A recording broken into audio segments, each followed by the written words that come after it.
Hi guys, welcome back to my channel. The wait is over. నా placement video ఇదే. నా full placement details అయితే ఈ వీడియోలో నేను షేర్ చేసుకుంటా. రైట్ ఫ్రమ్ ద బిగినింగ్ నా ప్లేస్మెంట్ జర్నీ నుంచి నా ప్లేస్మెంట్ డీటెయిల్స్ వరకు అన్నీ కూడా ఈ వీడియోలో నేను షేర్ చేసుకుంటా. సో ఈ వీడియోని మీరు స్కిప్ చేయకుండా ప్రతి పాయింట్ని మీరు వినండి. ఎందుకంటే ప్లేస్మెంట్ సెషన్లో ఆ ప్లేస్మెంట్ జరిగేటప్పుడు మన థాట్స్ ఎలా ఉంటాయి అవన్నీ కూడా నేను ఈ వీడియోలో చెప్తా. నా పర్సనల్ ఎక్స్పీరియన్స్ నేను షేర్ చేసుకుంటా కాబట్టి మీరు చూడండి, మీకు కూడా హెల్ప్ అవుతుంది. ఇంకెవరైతే థర్డ్ ఇయర్లో ఫైనల్ ఇయర్స్లో ఉన్నారో వాళ్ళకు కూడా చాలా హెల్ప్ అవుతుంది. అండ్ ఐఐటీస్లో ప్లేస్మెంట్స్ ఎలా జరుగుతాయి అవగాహన కూడా మీకు వస్తుంది. Already placements procedure at IIT Hyderabad అని నేను ఒక వీడియో ఆల్రెడీ పోస్ట్ చేస్తున్నాను, నా ఛానల్లో ఉంది.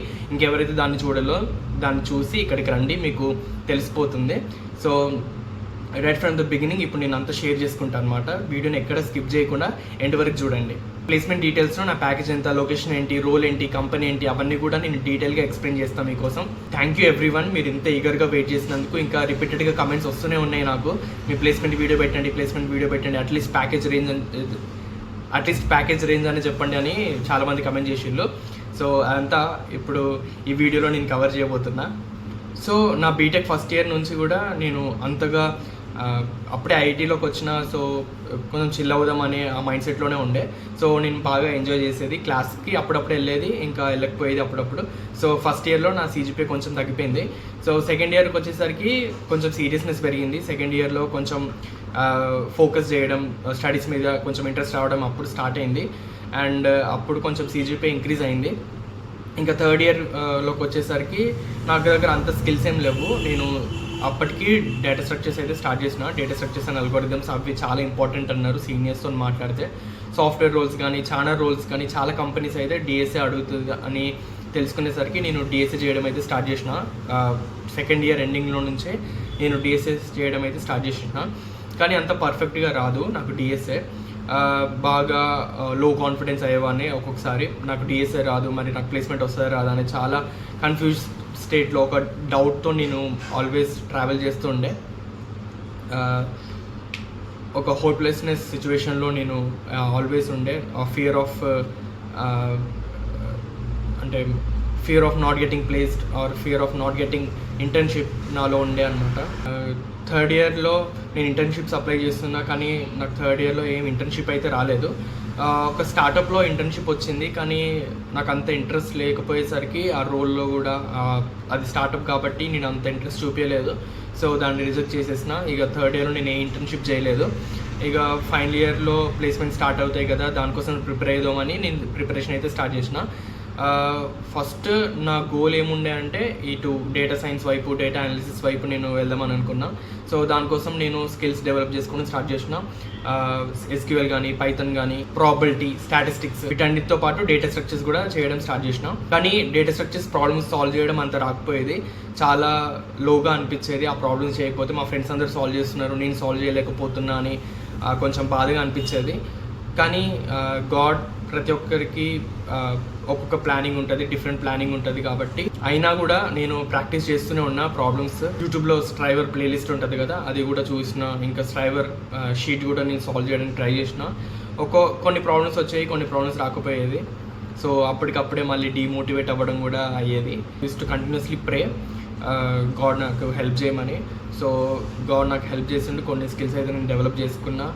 అండ్ కొంచెం కాన్ఫిడెన్స్ వచ్చింది ప్లేస్మెంట్స్లో క్రాక్ చేయొచ్చు అని, అట్లీస్ట్ జాపనీస్ కంపెనీస్ కన్నా వెళ్ళొచ్చు అనే కాన్ఫిడెన్స్ అయితే వచ్చింది. సో ప్లేస్మెంట్ స్టార్ట్ అయిపోయింది సెప్టెంబర్ ఎండింగ్లో. అక్టోబర్లో కంపెనీస్ రావడం స్టార్ట్ అయిపోయినాయి. మా పోర్టల్లో మేము ఆల్రెడీ రెజ్యూమే, స్కిల్స్ అవన్నీ కూడా మేము అప్డేట్ చేసుకున్నాం. నేను ఒక ప్లేస్మెంట్ కోఆర్డినేటర్ మా కాలేజ్లో. ఈ డీటెయిల్స్ అన్నీ నేను కూడా నా ప్లేస్మెంట్ ప్రొసీజర్ వీడియోలో ఆల్రెడీ అప్లోడ్ చేసిన. మీకు ఇవన్నీ టర్మ్స్ అర్థం కాకపోవచ్చు, ఒకసారి ఆ వీడియో చూసి ఇక్కడికి రండి, మీకు అన్నీ క్లియర్గా అర్థమైపోతాయి. నేను ప్లేస్మెంట్ కోఆర్డినేటర్ కాబట్టి నాకు కింద స్టూడెంట్స్ ఉంటారు, నేను వాళ్ళని చూసుకోవాలి, వాళ్ళ సివీస్, వాళ్ళ రెజ్యూమే వెరిఫికేషన్ చేయాలి, ఇంకా కంపెనీస్తో నేను మాట్లాడాలి, కంపెనీస్ని తీసుకొని రావాలి కాలేజ్కి ప్లేస్మెంట్స్ కోసం. సో ఇదంతా నా రోల్ అనమాట. సో అవి చేస్తున్నా, ప్లస్ నా ప్లేస్మెంట్ కోసం కూడా నేను ప్రిపేర్ అవుతున్నా. కొంచెం బర్డెన్ అనిపించేది, కొంచెం ప్రెషర్ అనిపించేది. ఒక్కొక్కసారి ప్లేస్మెంట్ రాకపోతే ఎలా, అసలు నాకు ప్లేస్మెంట్ రాదు అని అనుకున్నా. నాకు ప్లేస్మెంట్ రాకపోతే ఇలా నా లైఫ్ ఏమైపోతుంది, నెక్స్ట్ ప్లాన్స్ ఏంటి, నేను ఏం ప్లాన్ చేసుకోలేదు. హైయర్ స్టడీస్ కానీ దేనికి కూడా నేను ప్లాన్ చేసుకోలేదు. జస్ట్ నా హోప్ గాడ్లో ఉండే, గాడ్ విల్ టేక్ కేర్ అని.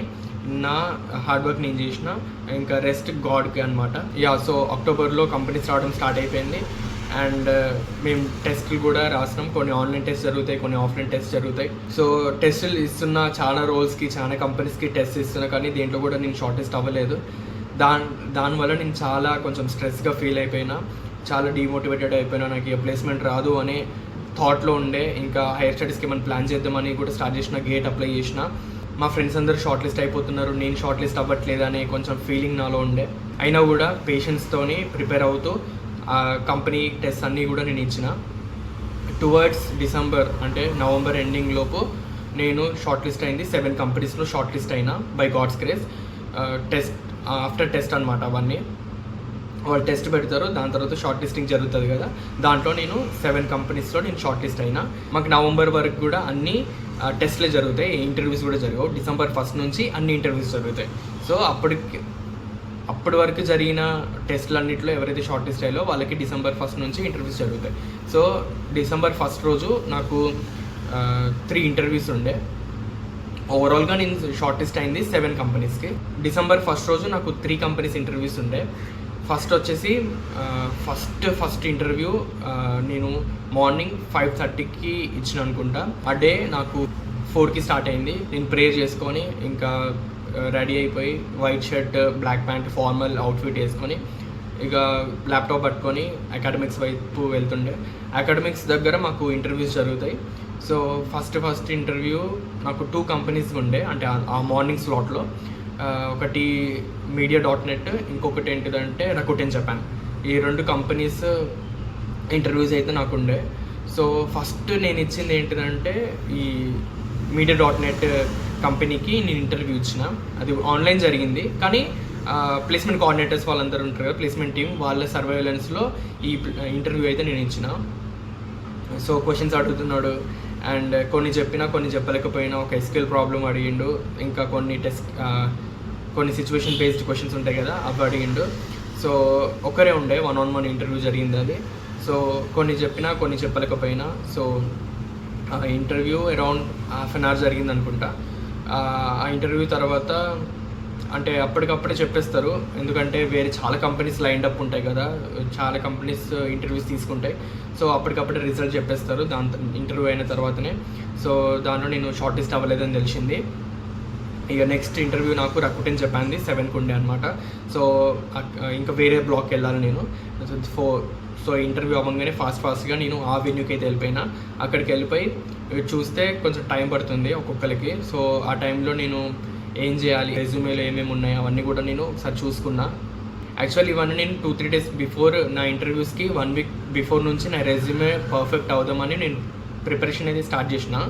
దాని అకార్డింగ్లీ ఇంకా ఏ రోల్స్కి అయితే నేను షార్ట్ లిస్ట్ అని నాకు తెలుసు కదా. సో ఆ రోల్స్కి సంబంధించిన క్వశ్చన్స్ కానీ, ఆ రోల్స్కి సంబంధించిన రెజ్యూమే పాయింట్స్ కానీ నేను ప్రిపేర్ అవ్వడం 1 వీక్ ముందు నుంచి స్టార్ట్ చేసిన. సో ఇప్పుడు ఈ Rakuten Japan ఇంటర్వ్యూ కూడా యాక్చువల్లీ జాపనీస్ కంపెనీ కాబట్టి జాపనీస్ వాళ్ళు ఇంటర్వ్యూ తీసుకుంటున్నారు. ఇంటర్న్షిప్స్ అప్పుడు కూడా ఈ జాపనీస్ కంపెనీ వస్తే జాపనీస్ వాళ్ళే ఇంటర్వ్యూ తీసుకున్నారు. కానీ ఇక్కడ సడన్గా షాక్ ఏంటిదంటే జాపనీస్ వాళ్ళు కాకుండా ఇండియన్ వాళ్ళు ఇంటర్వ్యూ తీసుకున్నారు. ఫస్ట్ లాబీలో జాపనీస్ వాళ్ళే ఉండే, కానీ దాని తర్వాత ఇండియన్ వాళ్ళకి షిఫ్ట్ చేసి వాళ్ళు ఇంటర్వ్యూ తీసుకున్నారనమాట. యాక్చువల్లీ నేను అప్లై చేసింది ఒక రోల్కి, డేటా సైంటిస్ట్ అనే రోల్కి. ఇంకా షార్ట్ లిస్ట్ అయింది కూడా దానికే. కానీ వాళ్ళు అడిగే క్వశ్చన్స్ అన్ని కూడా ఫుల్ స్టాక్ రిలేటెడ్ క్వశ్చన్స్ అడిగారు కాబట్టి నేను అవి చెప్పలేకపోయినా. సో ఈజీగానే ఉండే ఇంటర్వ్యూ, కానీ క్వశ్చన్స్ కూడా ఈజీగానే ఉండే, కానీ నాకు ఫుల్ స్టాక్ మీద అంత ఐడియా లేదు కాబట్టి నేను చెప్పలేకపోయినా. సో దాని తర్వాత కూడా దాంట్లో కూడా నేను షార్ట్ లిస్ట్ అవ్వలేదు. సో ఇది నా సెకండ్ ఇంటర్వ్యూ. ఇంకో ఇంటర్వ్యూ బ్లింకిట్ అని ఉండే. ఆ రోజు అంతా ఇక నేను లంచ్ చేసి మళ్ళీ రూమ్కి వెళ్ళిపోయినా. దాని తర్వాత మళ్ళీ ప్రిపరేషన్ అయితే స్టార్ట్ చేసిన. నైట్ 3 AM నా బ్లింకిట్ ఇంటర్వ్యూ జరిగింది. యాక్చువల్లీ అది 8:30కి స్టార్ట్ అవ్వాలి ఈవినింగ్, కానీ చాలామంది ఉండేసరికి అది ల్యాగ్ అవుతూ నా టైం వచ్చేసరికి 3 AM అయింది. సో ఆ 3 AMకి నేను 1-on-1 పర్సనల్ ఇంటర్వ్యూ ఇచ్చిన బ్లింకిట్ వాళ్ళతోని. అది 3 రౌండ్స్ జరిగింది, కానీ ఫస్ట్ రౌండ్లోనే ఫస్ట్ రౌండ్లో కొన్ని పజిల్స్ కానీ అవన్నీ అడిగిళ్ళు. సో ఆ పజిల్స్లో నేను కొన్ని చెప్పినా కొన్ని చెప్పలేకపోయినా కాబట్టి దాంట్లో కూడా రిజెక్ట్ అయిపోయినా. 3 AM నేను రిజెక్ట్ అయినా ఇంటర్వ్యూలో. దాని తర్వాత రిజెక్ట్ అయిపోయినా కొంచెం సాడ్నెస్లో ఆ బాధలో నేను మళ్ళీ నడుచుకుంటూ నా రూమ్కి వెళ్ళిపోయినా. ఆ రోజు ఏం తినలేదు, అసలు డిన్నర్ చేయలేదు, లంచ్ కూడా సరిగ్గా చేయలేదు, మొత్తం ఫుల్ ఆకలి అవుతుంది. అయినా కూడా ఆకలితోనే నైట్ 3 AM వెళ్ళి పడుకున్నా, ఎందుకంటే నెక్స్ట్ డే కూడా ఇంటర్వ్యూస్ ఉన్నాయి కాబట్టి. సో నెక్స్ట్ డే లేచి ఫ్రెష్ అప్ అయ్యి మళ్ళీ ఫ్రెష్గా రెడీ అయ్యి నా ఇంటర్వ్యూ ఈవినింగ్ జరిగింది, మళ్ళీ 4 PM జరిగింది. అంటే వాకిన్స్ ఏమైనా ఉన్నాయని ట్రై చేసినా, కానీ వాకిన్స్ ఆ రోజు అయితే ఏం లేవు. మళ్ళీ సెకండ్ డే ఈవినింగ్, అంటే December 2 ఈవినింగ్ ఒక కంపెనీ ఇంటర్వ్యూ జరిగింది మళ్ళీ. దీని పేరు మెల్ట్ వాటర్. సో అది data scientist role, ML machine learning role. దానికి కూడా అది ఎక్కడ జరిగిందంటే ఆఫ్లైన్ జరిగింది, ఎక్కడి నుంచి అని ఇవ్వచ్చు. సో నా రూమ్ నుంచే నేను ఆ ఇంటర్వ్యూ ఇద్దామని అనుకున్నా. నా రూమ్ నుంచే ఇంటర్వ్యూ స్టార్ట్ చేసిన. దానిలో కూడా చాలా మంచి క్వశ్చన్స్ అడిగిళ్ళు, చాలా ఈజీ క్వశ్చన్స్ అడిగిళ్ళు, కానీ నేను కొన్ని క్వశ్చన్స్ ఆన్సర్ చేయలేకపోయినా. ఎందుకంటే నా నెగ్లిజెన్స్ అది, నా ఇగ్నోరెన్స్ అది. ముందే నేను మంచిగా ఒకసారి మళ్ళీ రివైజ్ చేసుకోవాల్సింది. సో నా నెగ్లిజెన్స్ వల్ల ఆ ఇంటర్వ్యూ కూడా పోయింది. దాంట్లో కూడా నేను సెలెక్ట్ అవ్వలేదు. సింపుల్ క్వశ్చన్స్ ఆన్సర్ చేయొచ్చు, కానీ నేను ప్రిపేర్ అవ్వలేదు. ప్రిపేర్ అయ్యి ఉంటే దానికి ఆన్సర్ చేసేవాడిని. అది 30 lakhs అనుకుంటా దాని ప్యాకేజ్. ఫస్ట్ ఇంటర్వ్యూ బ్లింకిట్దేమో 18 LPA. ఇంకా ఫస్ట్ media.net కదా, దాని రోల్ వచ్చేసి ప్రోడక్ట్ అనలిస్ట్కి దాని ప్యాకేజ్ ఎంత అంటే 18 LPA. ఇంకా పొద్దున్న రకుటెన్ జపాన్ ఇచ్చిన కదా, దానిది 35 LPA. ఇంకా నెక్స్ట్ డే మెల్ట్ వాటర్ ఇచ్చిన కదా, 30 LPA. ఈ కంపెనీస్లో నేనైతే షార్ట్ లిస్ట్ అవ్వలేదు. ఇంకా డే 3 ఇప్పుడు December 3 రోజు ఆ కంపెనీ ఒక స్టార్టప్, ఇది మీరు యాడ్స్లో వస్తుంటుంది కదా, ఆదిత్య కచ్వే అని, ఆదిత్య గోయంకా అని, వాళ్ళదొక B10X వాళ్ళొక సెషన్స్ అవన్నీ ఫ్రీ వెబినార్స్ అవన్నీ కూడా కండక్ట్ చేస్తూ ఉంటారు కదా, వాళ్ళ company house of edtech. So వాళ్ళు ఏ రోల్కి వచ్చిల్లంటే ఒక కంటెంట్ క్రియేటర్, ఇంకా ఒక జనరలైజ్డ్ ఒక రోల్కి అయితే వాళ్ళు వచ్చిళ్ళు. సో ఇంకా వాళ్ళకి ఏం కావాలంటే కంటెంట్ క్రియేషన్, ఇంకా అలాంటి స్కిల్స్ వాళ్ళకి కావాలి. నేను ఆల్రెడీ యూట్యూబ్ చేస్తాను కాబట్టి నేను ఫుల్లీ కాన్ఫిడెన్స్తో ఉండే, ఎందుకంటే సెలెక్ట్ అయిపోతా కాబట్టి. First round of short listing ఏంటిదంటే ఒక వీడియో సబ్మిట్ చేయాలి, దాంట్లో కొంచెం క్రియేటివిటీ ఉండాలి, AI యాడ్ చేయాలి అని అన్నారు. సో నేను వీడియో షూట్ చేసినాక దాంట్లో కొంచెం AI మ్యాజిక్ యాడ్ చేసి సబ్మిట్ చేసిన. సో దాని తర్వాత నేను షార్ట్ లిస్ట్ అయిపోయినా ఆ రోల్కి. తర్వాత 2 ఇంటర్వ్యూస్ జరిగినాయి నాకు December 3 రోజు. వాళ్ళు నాకు పర్సనల్గా కూడా మెసేజ్ చేసిళ్ళు, నీ వీడియో అయితే చాలా బాగుంది, నువ్వు కొంచెం బెటర్గా ఇంటర్వ్యూలో కొంచెం బెటర్గా పర్ఫామ్ చేస్తే ఖచ్చితంగా నేను సెలెక్ట్ చేసుకుంటామని అన్నారు. దాని ప్యాకేజ్ వచ్చేసి అరౌండ్ 16 LPA అనుకుంటా. దాని లొకేషన్ కూడా బెంగళూరు ఉండే. సో నేను కొంచెం కాన్ఫిడెన్స్ పెరిగింది నాకు, ఎందుకంటే నాకు చాలా మ్యాచింగ్ రోల్, ఇంకా నాకు కొంచెం వాళ్ళ దాంట్లో నుంచి సపోర్ట్ ఉంది, నేను కొంచెం మంచిగా పర్ఫామ్ చేస్తే నేను సెలెక్ట్ అయిపోతా అనే కాన్ఫిడెన్స్తో నేను ఇంటర్వ్యూకి వెళ్ళిన. నాతో పాటు నా ఫ్రెండ్స్ కూడా వచ్చిండు. సో ఇంటర్వ్యూ స్టార్ట్ అయింది, ఆన్లైన్ ఇంటర్వ్యూ జరిగింది. అక్కడికి వెళ్ళి అంటే వెన్యూ దగ్గరికి ఇచ్చి ఆన్లైన్ ఇంటర్వ్యూ ఇచ్చిన. సో వాళ్ళు ఇంటర్వ్యూలో కొన్ని క్వశ్చన్స్ అడిగిళ్ళు, పజిల్స్ అడిగిళ్ళు, సిచ్యువేషన్ బేస్డ్ క్వశ్చన్స్ అడిగిళ్ళు, ఇంకా కొన్ని AI వీడియోస్ చూపించి దాంట్లో ఏ మిస్టేక్ ఉంది, ఏమి ఇంకా ఇంప్రూవ్ చేయొచ్చు, ఎందుకు నేను హైర్ చేయాలి, ఇలాంటి క్వశ్చన్స్ అడిగిళ్ళు. సో అది కూడా నేను మంచిగా చెప్పేసిన. బై గాడ్స్ గ్రేస్ నేను ఫస్ట్ రౌండ్లో సెలెక్ట్ అయిపోయి సెకండ్ రౌండ్కి వెయిట్ చేయమన్నారు. సో సెకండ్ రౌండ్ ఫౌండర్ తీసుకున్నాడు అనమాట, ఈ ఆదిత్య గోయంకా ఆయన పేరు. ఆదిత్య గోయంకా సరే నా సెకండ్ ఇంటర్వ్యూ తీసుకున్నారు ఆన్లైనే.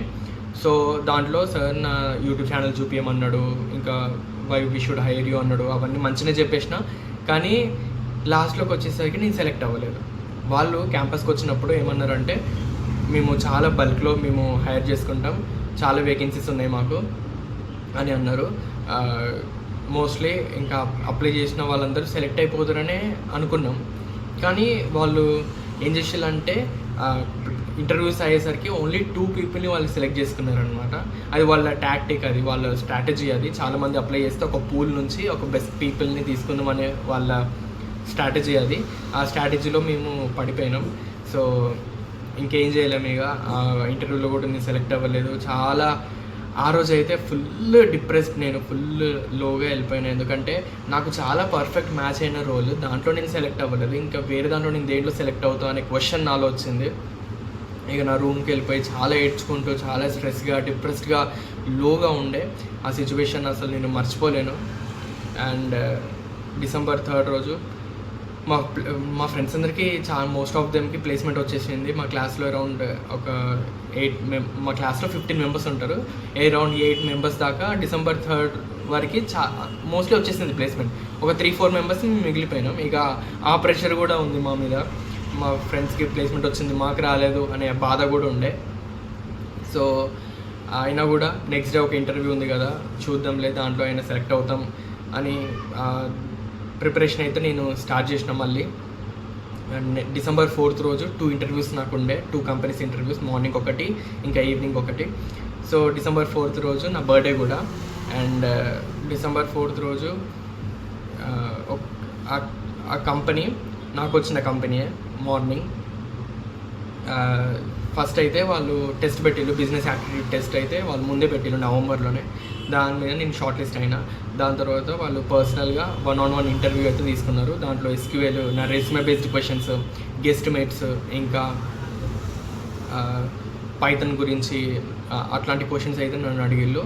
ఇంకా ఒక క్వశ్చన్ సార్ నన్ను అడిగిండు, దానికి నేను మంచి ఆన్సర్ చేసిన అని మెచ్చుకున్నాడు నన్ను సార్. చాలా హ్యాపీగా ఫీల్ అయ్యిండు. దాని తర్వాత నేను సెకండ్ రౌండ్కి, HR రౌండ్కి సెలెక్ట్ అయిపోయినా. HR రౌండ్కి సెలెక్ట్ అవ్వగానే ఆ HR రౌండ్లో కూడా కొన్ని పజిల్స్ అడిగింది HR మ్యామ్. పజిల్స్ అడిగింది, కొన్ని కంపెనీ గురించి క్వశ్చన్స్ అడిగింది. సో ఇక నేను జస్ట్ దానికి సెలెక్ట్ అవుతానో అవ్వనో నాకు ఇంకా తెలియదు కాబట్టి, ఈవినింగ్ నాకు ఇంకో కంపెనీ ఇంటర్వ్యూ ఉంది కాబట్టి నేను ఈవినింగ్ కంపెనీకి ప్రిపేర్ అవ్వదామని వెళ్ళిపోయినా ఇంటర్వ్యూ అవ్వగానే. సో అది కొంచెం ఇంకా బెటర్ ప్యాకేజ్, ఈవినింగ్ది కొంచెం బెటర్ ప్యాకేజ్ది. సో దానికోసం ప్రిపేర్ అవ్వదామని వెళ్ళిపోయినా. మార్నింగ్ దానికి నేను అంత ఇంట్రెస్ట్ చూపించలేదు, అంత ఇంట్రెస్ట్, ఎందుకంటే దానికన్నా ఎక్కువ ప్యాకేజ్ ఈవినింగ్ ఉంది కాబట్టి దానికి అంత ఇంట్రెస్ట్ చూపించలేదు. సో ఈవినింగ్ కంపెనీకి కూడా నేను ప్రిపేర్ అవ్వడం స్టార్ట్ చేసిన. అరౌండ్ 1 PM అట్లా నేను ఆ కంపెనీ వెన్యూ దగ్గరికి వెళ్ళి ప్రిపేర్ అవుతున్నా. ఇంకా ఆలోపు నాకు మెసేజ్ తెలిసింది ఏంటిదంటే, ఆ మార్నింగ్ ఇచ్చిన ఇంటర్వ్యూలో నేను సెలెక్ట్ అయిపోయినా అని. నేనైతే అప్పుడు ఫుల్ హ్యాపీగా ఉండే. Thank to God. అసలు నేను ఆ కంపెనీకి అంత ఇంట్రెస్ట్ చూపించకపోయినా ఇంటర్వ్యూస్ చాలా బాగా జరిగినాయి. అడిగిన క్వశ్చన్స్ అన్నిటికీ సరిగ్గా ఆన్సర్ చెప్పిన. సో నాకు ప్లేస్మెంట్ రాదనుకున్నా, కానీ బై గాడ్స్ గ్రేస్ నేను ఆ రోజు సెలెక్ట్ అయిపోయినా. అసలు నాకు అప్పుడు మాటలు, మమ్మీకి ఫోన్ చేసిన, పేరెంట్స్కి చెప్పిన, ఫ్రెండ్స్కి చెప్పిన. ఐ వాజ్ చాలా హ్యాపీ అనమాట ఆ రోజు నా బర్త్డే.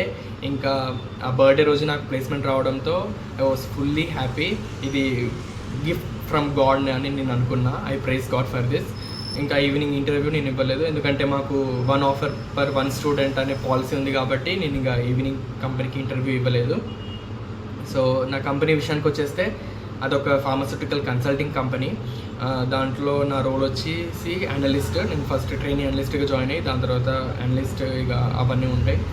ఇంకా నా ప్యాకేజ్ రేంజ్ వచ్చేస్తే నా ప్యాకేజ్, నా కంపెనీ అవన్నీ కాన్ఫిడెన్షియల్. ఇంకా అంటే పబ్లిక్గా నేను అవన్నీ రివీల్ చేయొద్దు. మీకు ఒక రేంజ్ చెప్తా. 12 LPA నుంచి అరౌండ్ 20 LPA దాకా ఉంటుంది. దాని మధ్యలో మీరు గెస్ చేసుకోండి, ఎందుకంటే నేను ఎగ్జాక్ట్ నెంబర్ మీకు చెప్పొద్దు, అది కాన్ఫిడెన్షియల్. సో నా రోల్ వచ్చేసి అనలిస్ట్. నా ప్యాకేజ్ ఈ రేంజ్లో ఉంటుంది. ఇంకా నా లొకేషన్ ఏంటిదంటే పూణే. సో నేను 1 వీక్లో పూణే వెళ్ళిపోబోతున్నా. నా ఆఫర్ లెటర్ కూడా వచ్చేసింది. ఈ ప్లేస్మెంట్ ప్రొసీజర్ అంతా నా డిసెంబర్లో జరిగింది. నాకు ప్లేస్మెంట్ వచ్చింది December 4 రోజు. మంత్స్ తర్వాత నేను నా ప్లేస్మెంట్ డీటెయిల్స్ మీకు షేర్ చేసుకుంటున్నా. సో నా ఆఫర్ లెటర్ డిసెంబర్లోనే వచ్చేసింది. రీసెంట్గానే నా జాయినింగ్ లెటర్, నా డాక్యుమెంట్స్ కూడా అప్లోడ్ చేసేసిన.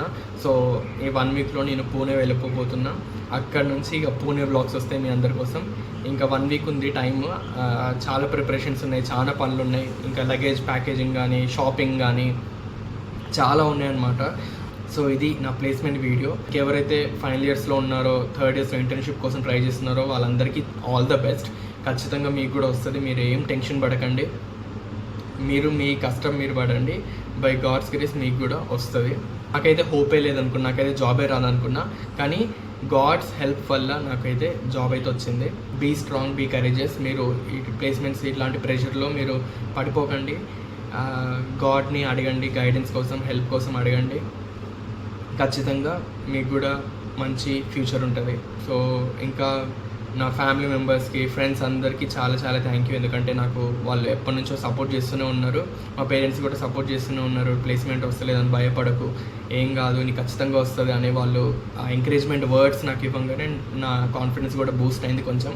సో మీకు కూడా చాలా ఆల్ ది బెస్ట్. మీరు కూడా టెన్షన్ పడకండి, స్కిల్స్ నేర్చుకోండి, మీ రెజ్యూమెని కూడా మంచిగా బిల్డ్ చేసుకోండి, ప్రాజెక్ట్స్ మంచిగా చేయండి.